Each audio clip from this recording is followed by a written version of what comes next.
दोस्तों, अगर आप स्क्रैप का बिजनेस करना चाह रहे हो, आपने पूरा स्टेप सुना होगा कि हाँ जी ये सारे स्टेप होते हैं। बस आज जो हम इस वीडियो में बताने वाले हैं, पूरा डीप स्टेप बताने वाले हैं कि पहले पहले वाले पार्ट में हमने कवर करा था कि एक दुकानदार के पास माल आता कहाँ से है और जाता कहाँ है, किस किस से लेना होता है, कहाँ का देना होता है।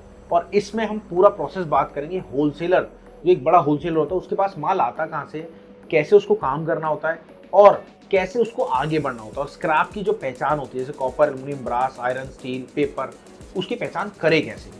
तो वीडियो बहुत इंटरेस्टिंग होने वाली है। और अगर आप पहली बार चैनल पे नए हो तो आपसे रिक्वेस्ट है सब्सक्राइब कर देना। दूसरी बात, हमारा व्हाट्सएप ग्रुप है, उसमें ज्वाइन हो जाना, क्योंकि वहाँ पे जाने के बाद आपको बहुत सारी डिटेल मिलेगी, स्क्रैप से रिलेटेड जानकारी मिलेगी और उसमें लाइव स्क्रैप के रेट भी आएंगे आपके सिटी स्टेट के। तो जाके अभी हैंड टू हैंड ज्वाइन कर लेना, उसको मत भूलना। चलिए अब बात करते हैं, जो पीपीटी देख रहे थे, ब्रोकर शॉप्स, ये हमने पूरी बात करी थी। अब बात आ गई होलसेलर की कि होलसेलर एक्चुअल में काम करता कैसे है। देखिए, सबसे पहले अगर मैं बात करूं, होलसेलर का काम होता है बल्क क्वांटिटी में। I am right? हमारे बीच हमारे डाटा एनालिस्ट बैठे हैं जो कि स्क्रैप का बिजनेस करना चाह रहे हैं, तो उनको ही हम समझा रहे हैं, तो हमने सोचा एक वीडियो भी साथ में बना दी जाए। सबसे पहले अगर बात करूं, एक होलसेलर जो होता है उसके पास माल आता कहाँ से है। सबसे पहला जो बहुत बड़ा सोर्स होता है वो होता है लोकल वेंडर, जिसमें कि कौन कौन होता है, एक शॉप वाला होता है, छोटी या बड़ी, होलसेलर होते हैं। अब होलसेलर कौन होंगे? होलसेलर जैसे मीशो हो गए, एक बड़ी दुकान हो गई, प्लेटफॉर्म रह गई, बड़ी दुकानें हो गई, बड़े शोरूम्स हो गए, वो हो गए। डेमोलिशन वाले जो मकान तोड़ते हैं वो हो गए, जो डायरेक्ट माल देते हैं। ऐसे करते करते बहुत सारी आइटम होती है, जो मतलब ऐसे बहुत सारे टारगेट बेसिस होते हैं जहाँ पे एक होलसेलर टारगेट करता है। तो इसमें तो ये कॉन्ट्रैक्ट भी देते हैं, मतलब वो भी लेते हैं ना। बिल्कुल। फैक्ट्रीज हो गई, कॉन्ट्रैक्ट होते हैं करके अपना। बिल्कुल। अब क्या होता है, कई मेंबर जैसे होते हैं, दिख जाता है, बाकी चीज़ अलग दिखता है। सारी चीज़ें होती हैं इसमें। अभी ये पार्ट आपका सारा क्लियर होगा जब आप मार्केट में उतरोगे, फिर प्रॉब्लम्स आएगी, फिर आप कॉल करोगे, वो सारा सॉल्यूशन होगा। ठीक है, अब ये चीज़ तो एक होलसेलर की हो गई। अब होलसेलर के पास आप यकीन मानना, अगर एक दिन में वो 2 गाड़ी नहीं भेज रहा बड़ी 15 टन की, होलसेलर का तो पता है, जितना भी काम होता है टोटल क्वांटिटी का खेल होता है। 50 पैसे, 30 पैसे, 40 पैसे खेल जाता है वो, बट 2 गाड़ी डेली भेजता है। अब अगर मैं इसकी मार्जिन की बात करूं, आपको क्या लगता है, अगर 15 टन कोई माल है, गत्ते ओसीसी को लेते हैं, एक छोटा छोटा सस्ती आइटम, एक गाड़ी में जा रहा है, 2 गाड़ी में कितना जा रहा है, 30 टन। आज का रेट कितना है, 18 रुपये। 18 में वो लेगा, हमने कितने में माल लिया, 16 में। तो हमारी लागत कितनी हुई, 4,80,000 रुपये। मैं कह रहा हूँ 6 लाख रुपये लागत हो गई मोटा मोटी, अगर खाली गत्ते का काम हम करते हैं।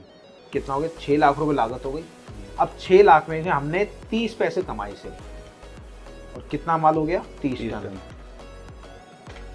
9,000 रुपये हम डेली कमा रहे हैं, हम डेली गाड़ी भेज रहे हैं। मैं कह रहा हूँ 15 दिन हमने काम करा, 1,35,000 रुपये, 6 लाख रुपये लगा के 1,35,000 रुपये कमा रहे हो। पर मेहनत चाहिए, मेरी बात समझ रहे हो, मेहनत चाहिए।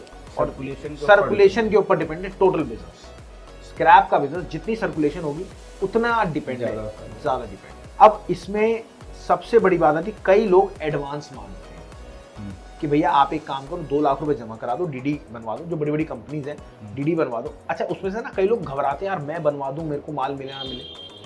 सर आप यकीन मानना, जो बड़ी बड़ी एमएनसी कंपनीज होती हैं, अगर आप 2 लाख का डीडी बना के दे रहे हो और वो माल नहीं दे रही, तो आप उस पर टोटल केस कर सकते हो और उसकी पूरी कंपनी को हिला सकते हो। और बेनिफिट बता देता हूँ सर, बेनिफिट इतना होता है, कई बार जो उसके मैनेजर होते हैं, पेमेंट जो होता है गेटवे के थ्रू नहीं होता, गेटवे के थ्रू भी हो जाता है। नेटवे के थ्रू तो, और जब डीडी आप दे रहे हो, जब आप डीडी दे रहे हो तो सब कुछ तो आपके पास है ना, गेटवे हो गया वो भी। आप उसे कैश तो दे ही नहीं रहे, डीडी दे रहे हो आप, तो गेटवे भी हो गया। गवर्नमेंट तक जो एमएसटीसी के टेंडर्स होती हैं वो तक डीडी लेती हैं। ठीक है, अब यहाँ पे आपके नियरेस्ट शोरूम हो गया, मॉल हो गया, कोई भी चीज़ हो गई, वहाँ पे सारा जाके आप अपनी सेटिंग कर सकते हो, माल आराम से ले सकते हो। बट सबसे बड़ा इसमें लोचा पता क्या होता है भैया, अब आप माल तो लोगे बट आयरन है, दिखने में तो एक जैसा होता है, उसको कैसे पहचानोगे, सेग्रीगेट कैसे करोगे। तो ये सारी चीज़ें, सेग्रीगेशन अभी मैं आपको आगे समझाऊंगा, बट कैमरे में तो नहीं समझा पाऊंगा वो चीज़, क्योंकि वो हमारा कंटेंट ही है बेसिकली, तो इसलिए नहीं समझा पाऊंगा। तो अगर आप चाहते हैं फ्रेंचाइजी मॉडल लेना, अगर आपको वीडियो में थोड़ा सा अच्छा लगा हो, तो आप अभी जाके कॉल कर सकते हैं मैम को। और हाँ, हमारे ग्रुप में ज़रूर ज्वाइन होना, ताकि आप आगे काम को स्टार्ट कर सकें और पूरा पार्ट बाय पार्ट, जैसे अभी हमने इससे पहले इस वीडियो में बताया था शॉप्स कैसे माल लेती है, कहाँ से लेती है, क्या उसका मार्जिन होता है, होलसेलर का मार्जिन क्या होता है, कैसे काम करता है वो, और बिग ट्रेडर का काम कैसे होता है वो कैसे करता है, और फिर एंड यूजर का काम कैसे होता है वो कैसे करता है। पूरी डिटेल बताई थी हमने पहले, बट फिर हमने बताई अलग अलग करके कि एक दुकानदार कैसे काम करता है, फिर एक होलसेलर कैसे काम करता है इस वीडियो में, और आगे हम बताने वाले हैं एक बिग ट्रेडर का क्या रोल होता है और एंड यूजर का क्या रोल होता है। तो आई होप आपको जानकारी अच्छी लगी, तो प्लीज़ जरूर चैनल को सब्सक्राइब करना और हमारे ग्रुप में ज्वाइन होना मत भूलना। और हाँ, फ्रेंचाइजी मॉडल लेना चाहते हो तो अभी कॉल करना और मैम से डिस्कस करना। मिलते हैं अगली बार।